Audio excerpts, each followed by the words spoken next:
Miguel de la Madrid Hurtado nació el 12 de diciembre de 1934 en Colima. Cuando tenía 3 años, su padre, el jurista Miguel de la Madrid Castro, murió asesinado. Después de aquella tragedia, su madre, Alicia, se mudó con los hijos a la Ciudad de México. Miguel estudió en el Colegio Cristóbal Colón. Sus compañeros lo recordaron como un joven centrado, trabajador, buen orador, cuyo pasatiempo era comprar libros.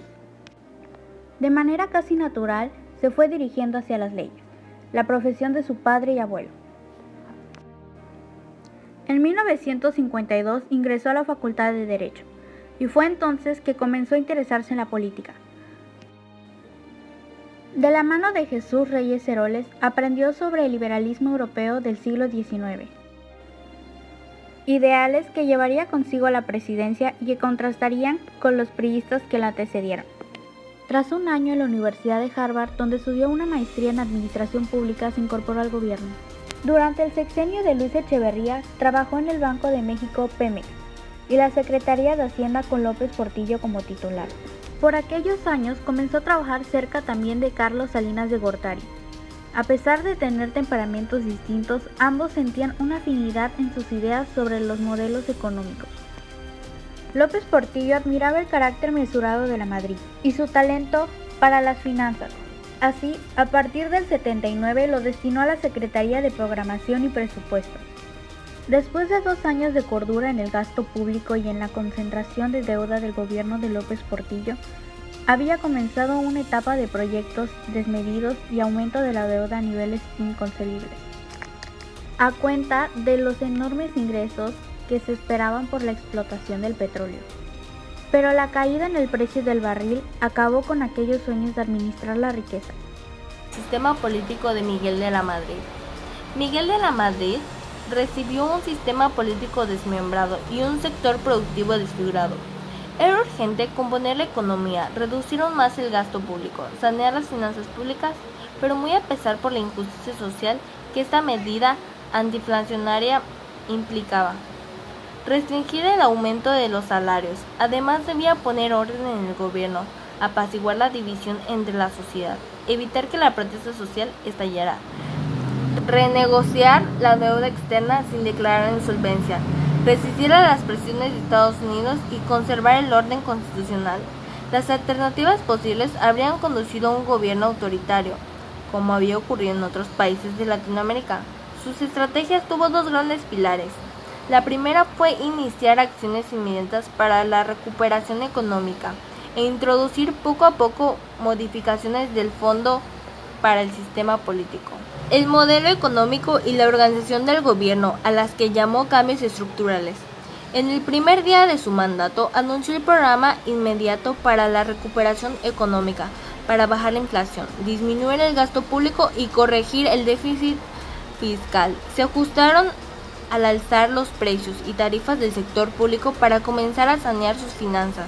Inició un programa de defensa de la planta productiva, el empleo y el abasto popular.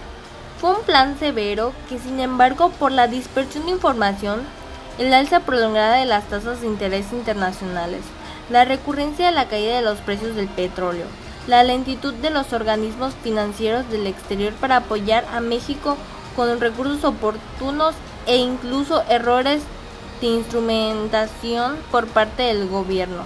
Parte del gobierno llegó a tener desviaciones que posteriormente se fueron corrigiendo con nuevos ajustes, entre ellos la contención de los salarios de los mandos del gobierno federal. El gobierno estaba en sus inicios y el control del aparato del Estado y sus factores tuvo que ser necesariamente paulatino. Desde el comienzo de su administración, de la Madrid pidió a los funcionarios públicos predicar con el mismo ejemplo de austeridad, responsabilidad y comportamiento ético que él mantenía.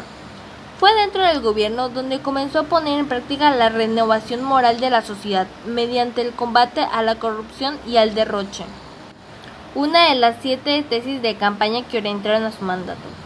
Las otras 6 fueron nacionalismo revolucionario, democratización integral, sociedad igualitaria, descentralización de la vida nacional, desarrollo, empleo y combate a la inflación. Planeación democrática. Estas tesis fueron su guía no solamente para las acciones de coyuntura, sino también para los cambios estructurales. A lo largo del sexenio fue promoviendo diversas reformas a la Constitución y a las leyes para materializar las 7 tesis.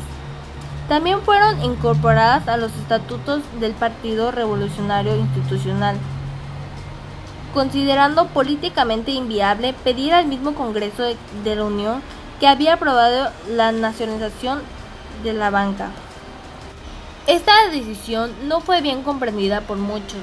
A cambio, y para recuperar la confianza de los sectores productivos, ratificó en la Constitución la naturaleza del sistema económico mexicano, la economía mixta con rectoría del Estado y participación corresponsable de los sectores privados social en el desarrollo nacional. Procesos y cambios económicos. Miguel de la Madrid. En 1981 fue postulado por el PRI como candidato a la presidencia de la República y venció en las elecciones del 4 de julio de 1982. Asimismo, asumió el cargo en diciembre de ese mismo año. De la Madrid llega al poder en una de las épocas más difíciles del país, mucho debido a su antecesor José López Portillo. Antes de salir del poder, tras 2 sexenios de gasto, el Plan Global de Desarrollo originó que se suscitaran diversos puntos, entre las cuales mencionaré 4. En primera parte, estableció a nivel constitucional un sistema de planeación democrática y, más importante, inició con la apertura económica. Segundo punto, la desregularización y descentralización, así como la privatización de empresas estatales. Tercer punto, se renegoció la deuda externa aplicando un plan de austeridad en el gasto. Conjuntamente emprendió la renovación moral de la sociedad y realizó la campaña anticorrupción en los cargos públicos. Cuarto punto y último.